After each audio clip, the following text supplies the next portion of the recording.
Hey guys, it's Cece, and today I am here to do a monthly recommendations video. It feels like it has been a very long time since I've said those words, and that's because it has been. I looked, and the last time I did a monthly recs video was January of this year.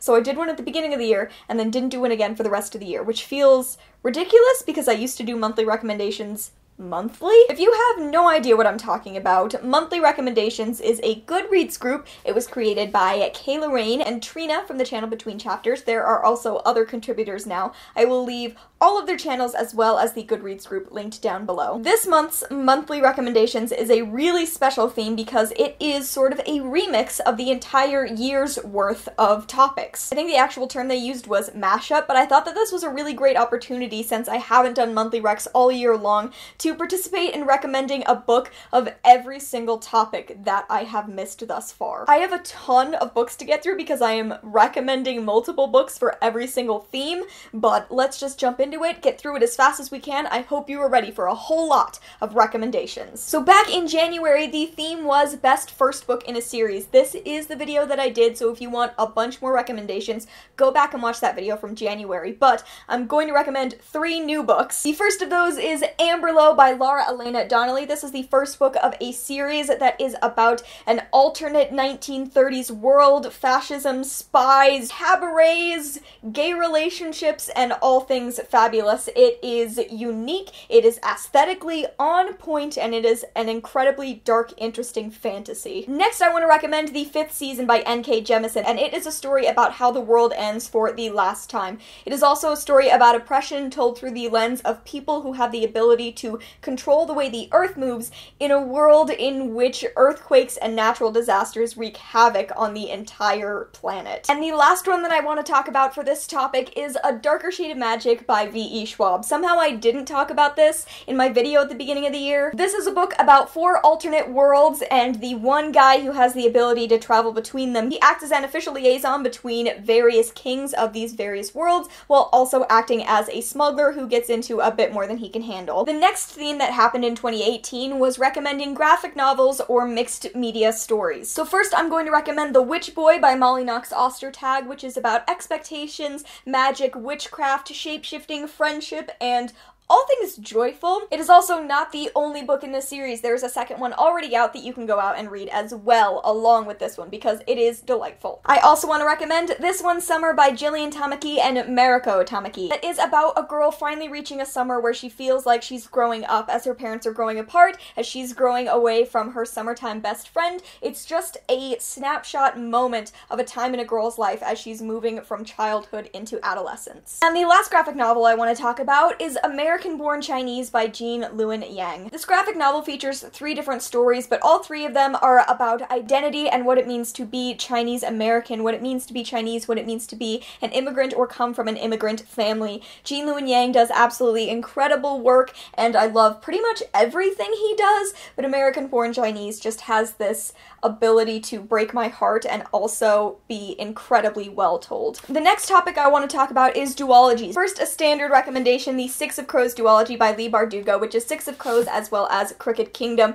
This is a story about 6 teenagers who come together. They are criminals and they are trying to pull off a heist. It also happens to be set in a fantasy world where some people have enhanced abilities and features one of the most morally deplorable YA characters in existence. It's fabulous. Next, I want to talk about a graphic novel duology, also by Jean Luen Yang, and that is Boxers and Saints. This is a 2-part series that follows alternate sides of the Boxer Rebellion. It's also a deeply interesting examination of this time period for these 2 different characters and the 2 sides that they wound up being on. It is a gorgeous, gorgeous collection, so I recommend it. And the last duology I'm going to talk about I technically haven't finished yet, but I think more people should read it, and that is The Abyss Surrounds Us by Emily Skrutskie. The second book is The Edge of the Abyss, but this is set in a future where pirates rule the sea, and sea monsters have been genetically bred to protect passenger ships from these pirates. It also features a slow burn female-female romance. It's fabulous. Now moving on to books that feature mental health representation, I'm going to be doing a more in-depth video on some of the books that I've read this year that feature really fascinating examinations of mental health, but I'm going to talk about 3 real fast right now. The first is The Upside of Unrequited by Becky Albertalli, which is about the main character Molly, who has had 26 crushes but never a first kiss. But beyond dealing with Molly's romantic entanglements and her sister entanglements and her moms, it is also about Molly dealing with mental health, specifically anxiety, which she has been on medication for a number of years. It is a really beautiful example of incorporating a character who deals with mental health struggles really seamlessly into the rest of a narrative. It is a beautiful book for a lot of ways, but mental health is one of them. Next, I want to talk about Final Draft by Riley Redgate. I just barely talked about this book, as I just barely talked about a number of these books in a recent wrap-up, so go watch that. This is a story that on the surface is about the creative process, about writing, and about being too involved with trying to live a life that is not your own in the pursuit of creativity. But ultimately, it's a book about anxiety and depression and acknowledging those things within yourself, which was a theme that was completely unexpected for me, but one that was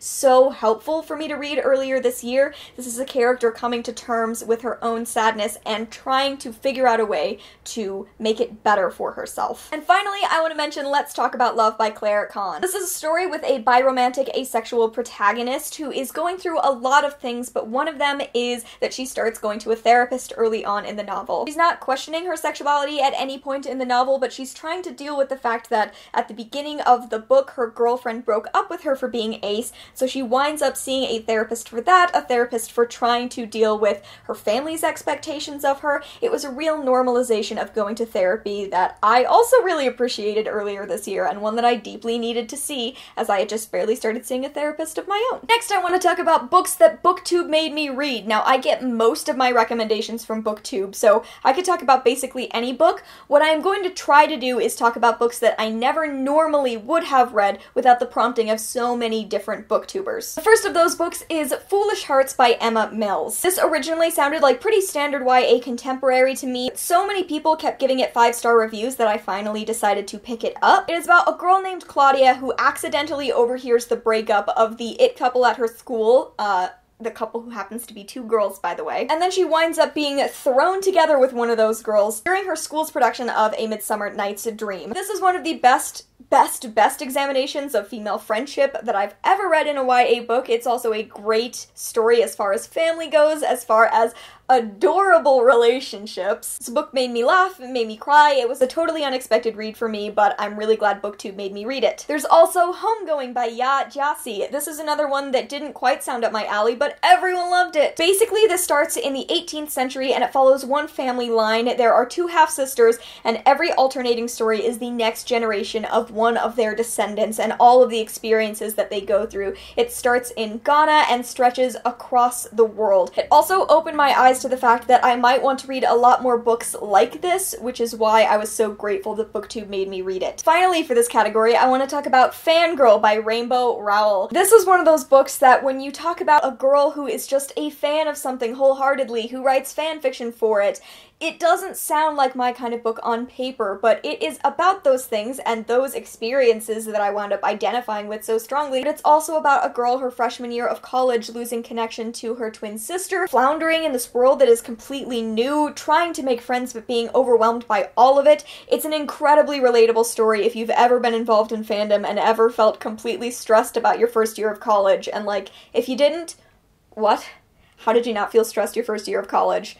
That was terrifying. The 6th category for this year was audiobooks, and I don't listen to audiobooks, so sorry I don't have any recommendations for this category. So the next category I'm going to talk about is books that deserve a reread. So first I want to talk about The Giver by Lois Lowry. This feels like a given.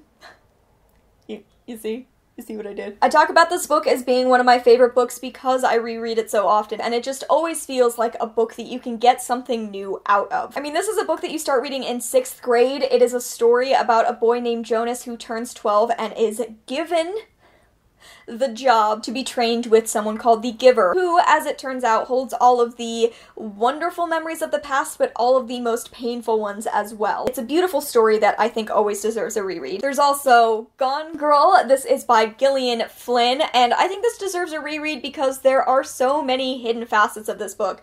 My copy is absolutely tabbed apart because I wrote about this book for my thesis. That's why I think it is an incredibly rereadable book. It is a story about a woman who goes missing and everyone thinks that her husband did it. This is what should be a standard thriller, but one that I think examines womanhood, the modern definitions of domesticity. It is about relationships and has a twist that is so deeply worth rereading just so you can see all of the little pieces that led to it. Finally, I want to talk about Simon versus the Homo Sapiens Agenda, also by Becky Albertalli. Another Albertalli shout out. This is about a boy who is gay but in the closet, and he starts a secret pen pal relationship with another boy at his school. It's relatable and funny, and Simon is a lovable character, and sometimes you just need to reread a story because it makes you feel good, and this book makes me feel good. Now moving on to some underrated books. First I want to talk about The Reader by Tracy Chee. This is a world in which reading, the written word, they don't exist, and the main character, Sophia, after she escapes her home the day her father is murdered, finds an object that she takes with her on the run. An item she later discovers is a book. The story has a vicious main character, a really lovely romance that seems to be fairly slow burning,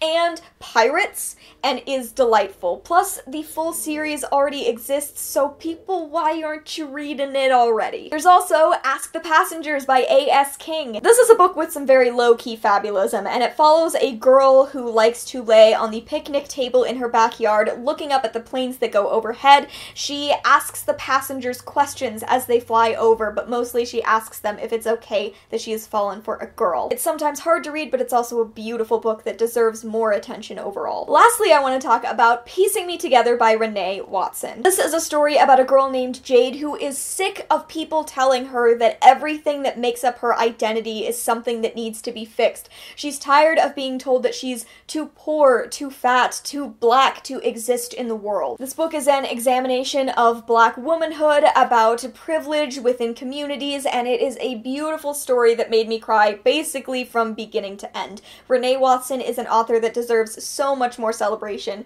and I urge you 8 billion times to read this book. Okay, moving on to some marathon-worthy series. First up, Chaos Walking by Patrick Ness. It is set in a world inhabited exclusively by men, and men who can hear one another's thoughts all the time. And then one day, Todd, the main character, stumbles into a bubble of silence, and in that bubble of silence, he finds a girl. This is a book about conflict and growing up, about masculinity, about expectations. It is just an incredibly insightful and wonderfully put together series. Kind of a standard recommendation, but the Percy Jackson series by Rick Riordan, I mean, it's standard for a reason. It's good to marathon. These are middle grade books about a character who discovers that he is a demigod. Percy is a lovable main character. It is a world inhabited by gods that feel human and humans that feel godlike. It's just delightful. Not to mention deeply hilarious, in my opinion. And the last series I want to talk about is another one that I personally marathoned, and that is the Daughter of Smoke and Bone trilogy by Lainey Taylor. This is a series that begins, once upon a time an angel and a demon fell in love. It did not end well. It has some of the most gorgeous writing of any YA book that I've ever read. It is a marvelous fantasy full of characters and creatures that I love,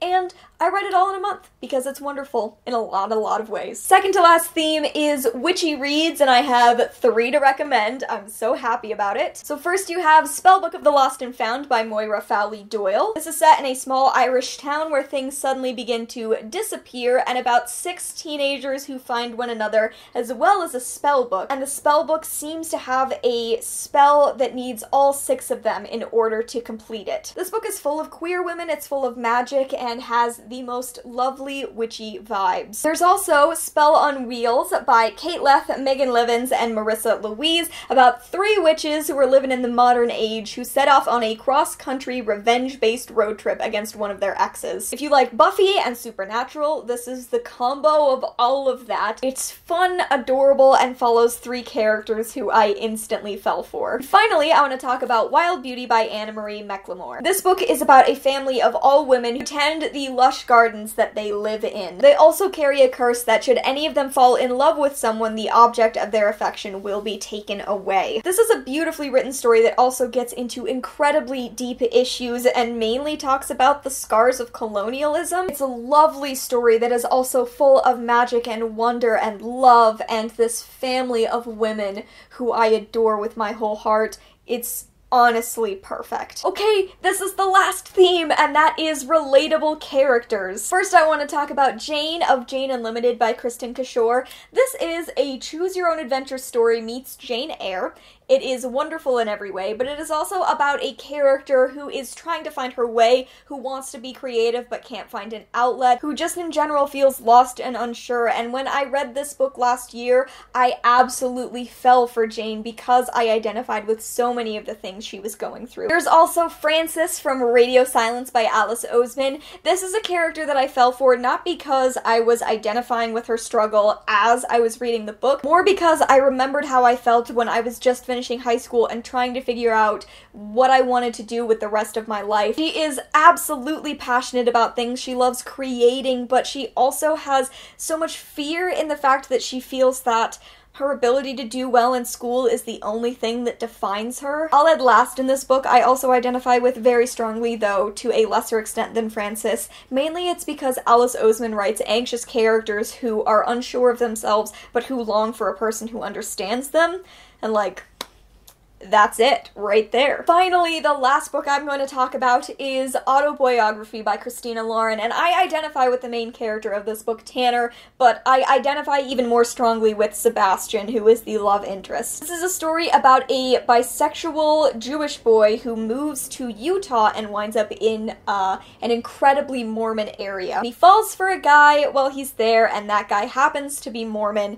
This is a book that I've talked about a lot over the course of this year, mostly because I related incredibly strongly, mostly to Sebastian struggling with his religion and his sexuality specifically. It was one of those books that I was like, this book understands what it's like to grow up in Utah. It also gets to the heart of struggling with religion and sexuality, at least in my personal experience, better than books I've read. And that's mostly just because this book is about Mormons and I grew up Mormon, but incredibly relatable on every single page. Okay, that's it. That is my monthly Rex mashup video. I hope you enjoyed. What do you think of my many recommendations? Let me know down in the comments below and maybe leave a few of your own. Thank you so much for watching. I hope you enjoyed, and I will see you in another video very soon. Bye!